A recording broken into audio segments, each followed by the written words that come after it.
नमस्कार। आज बीए प्रथम वर्ष इतिहास विषय में जो दूसरा टॉपिक लेकर के आए हैं, इससे पहले इसी टॉपिक को हमने पढ़ा था और वो था प्राचीन भारत में शिक्षा के प्रमुख केंद्र। प्राचीन भारत की शिक्षा के जो प्रमुख केंद्र थे, उन केंद्रों में हमने अब तक जिनको पढ़ा है उनमें एक नालंदा यूनिवर्सिटी पढ़ी थी और एक पढ़ा था तक्षशिला।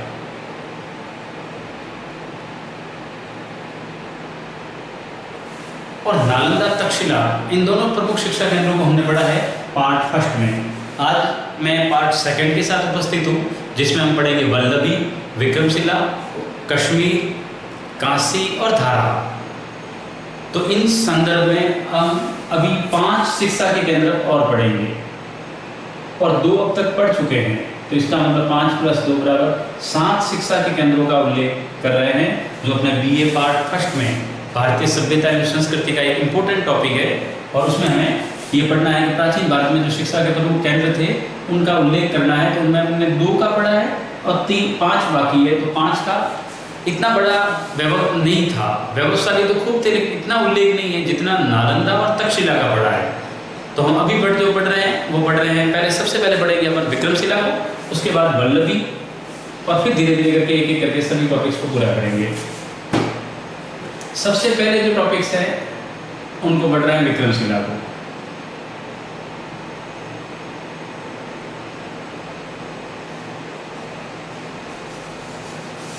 ये जो विक्रमशिला विश्वविद्यालय है, इसकी जो स्थापना है पाल वंश का शासक था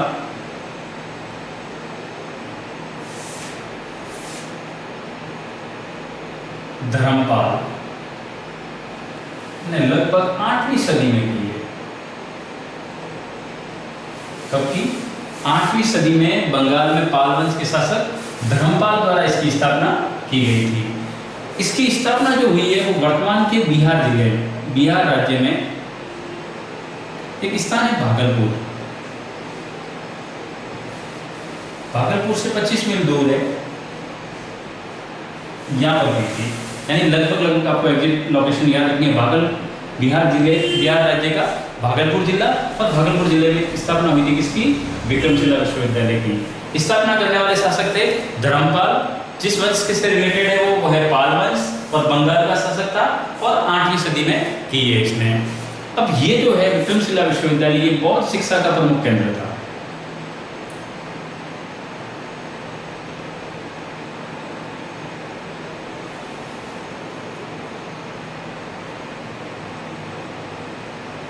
और यूँ देखा जाए तो जो दक्षिणी पूर्वी एशिया कहा जाता है, उसमें विशेष करके जो पूर्वी एशिया है,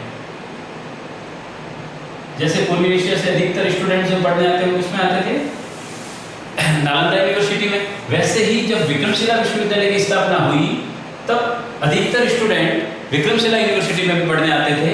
और यहाँ पर पढ़ने वाले स्टूडेंट्स में सर्वाधिक संख्या अगर विदेशियों की पूछी जाए तो वो याद रखनी है आपको, तिब्बत थे। यानी तिब्बतियों की संख्या सर्वाधिक थी। तो सबसे ज़्यादा तिब्बती स्टूडेंट्स कहाँ पढ़ने आते थे? विक्रमशिला यूनिवर्सिटी में। यहाँ कहा जाता है कि यहाँ जो एक पुस्तकालय था, उस पुस्तकालय में से एक पुस्तकालय तो पूरा का पूरा समर्पित तिब्बत यूनिवर्सिटी वालों को, तिब्बती जो पढ़ने आते थे उनको था। दूसरा कहते हैं कि जहाँ यहाँ हॉस्टल थे वो 3 भागों में थे, उनमें से एक जो पार्ट था, पूरा जो हॉस्टल है यूनिवर्सिटी का, उसमें 3 पार्ट थे, और उसमें से एक पार्ट में तो पूरे तिब्बती ही शामिल रहते थे। तो कहते हैं ये शिक्षा का एक विख्यात केंद्र हो गया था। विदेशों में इसकी बहुत बड़ी डिमांड थी, और यहाँ पर धर्मपाल ने व्यवस्था भी बहुत बढ़िया कर रखी थी। उसने 108 आचार्य नियुक्त कर रखे थे। आप इसी से पता कर सकते हो कि विक्रमशिला विश्वविद्यालय कितना बड़ा होगा। उसमें 108 आचार्य थे, यानी पढ़ाने वाले शिक्षक कितने थे? 108 शिक्षकों की नियुक्ति तो सिर्फ उसके प्रमाण मिलते हैं जब धर्मपाल ने इसकी स्थापना की थी। कालांतर में ये शिक्षा के क्षेत्र में इतनी ख्याति प्राप्त करता गया, लेकिन जैसा कि आपने सुना नालंदा, वैसे ही नालंदा भी बिहार में था। और जब यहाँ पर बख्तियार खिलजी आया, जब मुस्लिम आक्रमणकारी कौन था? बख्तियार खिलजी। इस बख्तियार खिलजी ने इस विक्रमशिला विश्वविद्यालय को भी नष्ट कर दिया था।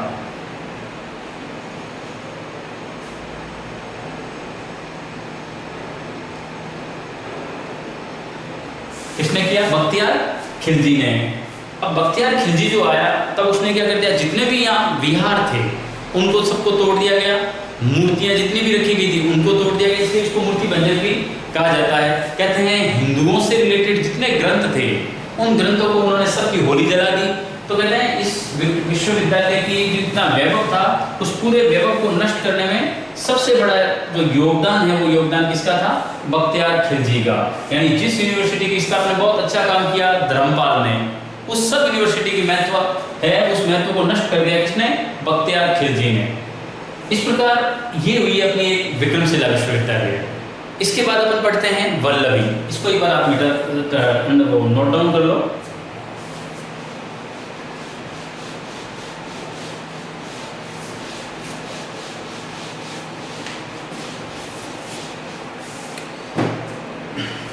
अगला तो यूनिवर्सिटी अपन पढ़ रहे हैं आज का दूसरा वल्लभी।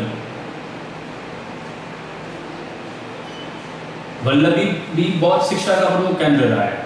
वैसे इसको जैन शिक्षा का केंद्र भी माना जाता है, लेकिन महत्वपूर्ण तो ये बौद्ध शिक्षा के केंद्र के रूप में ही है।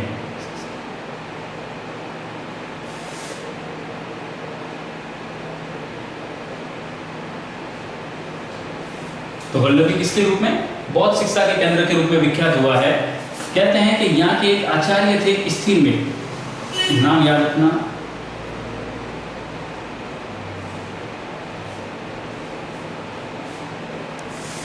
ठीक है। तो इनके बारे में पूछा गया है, इसलिए मैं आपको बता रहा हूँ। आचार्य स्थिरमती के बारे में पूछा गया था, वो वल्लभी से रिलेटेड थे। वल्लभी किसका? बौद्ध शिक्षा का प्रमुख केंद्र है। वल्लभी के बारे में अभी तक ये पता नहीं लगा कि इसकी नींव किसने रखी थी, प्रारंभ किसने करवाया, लेकिन अलग अलग यहाँ पर जो इमारतें विहार बनाए गए उनके जरूर नाम पता है, लेकिन एग्जिट किसी को पता नहीं कि भाई उसके बारे में कोई सोर्स नहीं बता रहे कि वल्लभी का प्रमाणित वल्लभी का जो निर्माण है वो किसने करवाया था, इसको अभी तक कोई प्रमाणित नहीं कर पाया। लेकिन अलग अलग इनकी जितनी भी यहाँ स्थापत्य कला विकसित हुई है उसके बारे में सोर्स जरूर अवेलेबल है। अब कहते हैं वल्लभी स्थित कहाँ है? ये गुजरात के काठियावाड़ में। कहाँ स्थित है? गुजरात के काठियावाड़ में वल्लभी शिक्षा का केंद्र स्थित है। कहते हैं कि इसके बारे में हमें कहाँ से प्रमाण मिलते हैं? यहाँ भी विदेशी स्टूडेंट्स पढ़ने आते थे और विदेशी स्टूडेंटों की इतनी डिमांड रहती थी वल्लभी में पढ़ने की कि यहाँ एक बहुत बड़ा इतिहासकार आया था इत सिंह, जो 2 वर्ष रहा था यहाँ। कौन आया था? कहाँ का यात्री था? चीनी यात्री।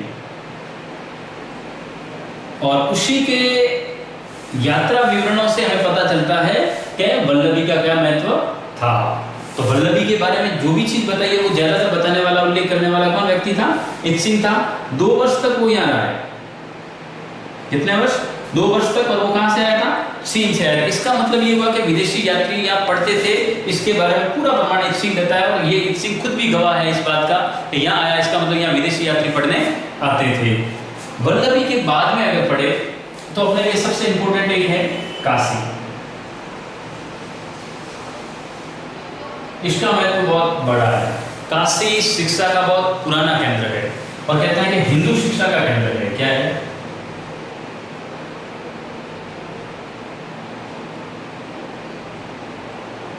और ये वैदिक काल से है। प्राचीन समय में जितने भी हिंदू रीति रिवाज के तरीके या शिक्षा अर्जित करने के लिए कोई जाता था तो वो काशी ही जाता था। तो काशी हिंदू शिक्षा का सबसे टॉप सेंटर था उस समय। अब हिंदू शिक्षा का केंद्र है। इसके अलावा यहाँ जैन शिक्षा के बारे में भी विवरण मिलते हैं। आपको पता हो तो जैन धर्म में 23वें तीर्थंकर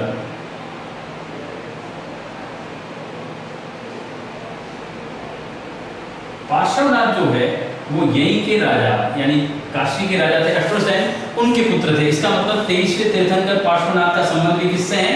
काशी से है। और कहते हैं कि ये पार्श्वनाथ जैन शिक्षा में विकसित हुए। इसके पहले इन्होंने जो चीजें वर्णन किए वो सब काशी विश्वविद्यालय की ही की है। और काशी कहते हैं विश्वविद्यालय से ज्यादा हर घर में शिक्षा के केंद्र के रूप में बड़ा विख्यात था। तो न केवल हिंदू शिक्षा का केंद्र के रूप में, बाकी जैन शिक्षा के केंद्र के रूप में भी ये विश्वविख्यात था उस समय।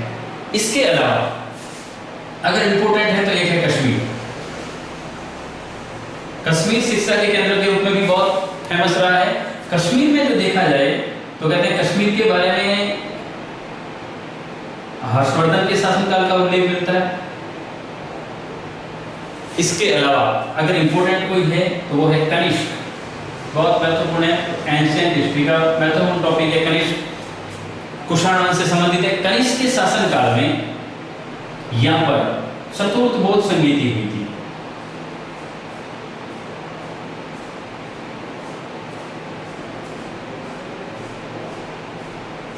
और चतुर्थ बौद्ध संगीति का आयोजन कनिष्क के द्वारा ही करवाया गया था। अब क्या है, देखो ये जो चतुर्थ बौद्ध संगीति का आयोजन करवाया, इसमें हीनयान और महायान दो भागों में बट गए थे। तो कहते हैं इसी से यहाँ जो प्रचारित हुई थी हीनयान और महायान शाखा, उनका सबसे ज्यादा प्रचार कश्मीर में ही हुआ। इसका मतलब कश्मीर हिंदू संस्कृति, हिंदू शिक्षा केंद्र के साथ साथ बौद्ध शिक्षा केंद्र के रूप में भी जाना जाता है। तो ये न केवल हिंदू शिक्षा केंद्र के रूप में बल्कि बौद्ध शिक्षा केंद्र के रूप में भी जाना जाता है। तो इसमें योगदान किसका है, कनिष्क का, हर्षवर्धन का। हर्षवर्धन जब आया तो हर्षवर्धन ने भी कश्मीर को बहुत बड़ा महत्व दिया था।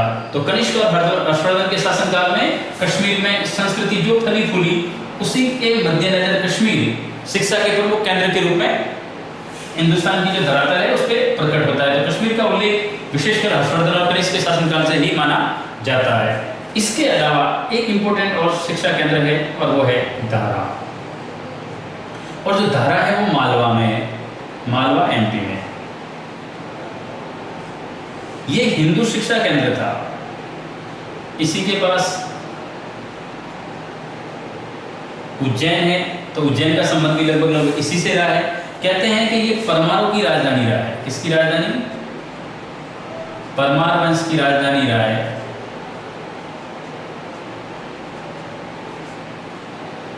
तो कहते हैं कि यहाँ राजा भोज ने बहुत बड़ा योगदान दिया है। यहाँ का शासक कौन था? राजा भोज। तो राजा भोज परमार वंश से रिलेटेड था, तो वो कहां से? दारा से था। तो कहते हैं दारा को शिक्षा के क्षेत्र में सबसे ज्यादा महत्व दिलाया राजा भोज ने। और राजा भोज के शासनकाल में ही दारा शिक्षा के अग्रणी शिक्षण संस्थानों में शामिल होता है। तो जो हिंदू संस्कृति के बड़े बड़े टॉप मोस्ट उस समय की यूनिवर्सिटी कही जाए तो काशी था, कश्मीर था, दारा था और इसके अलावा तक्षशिला था।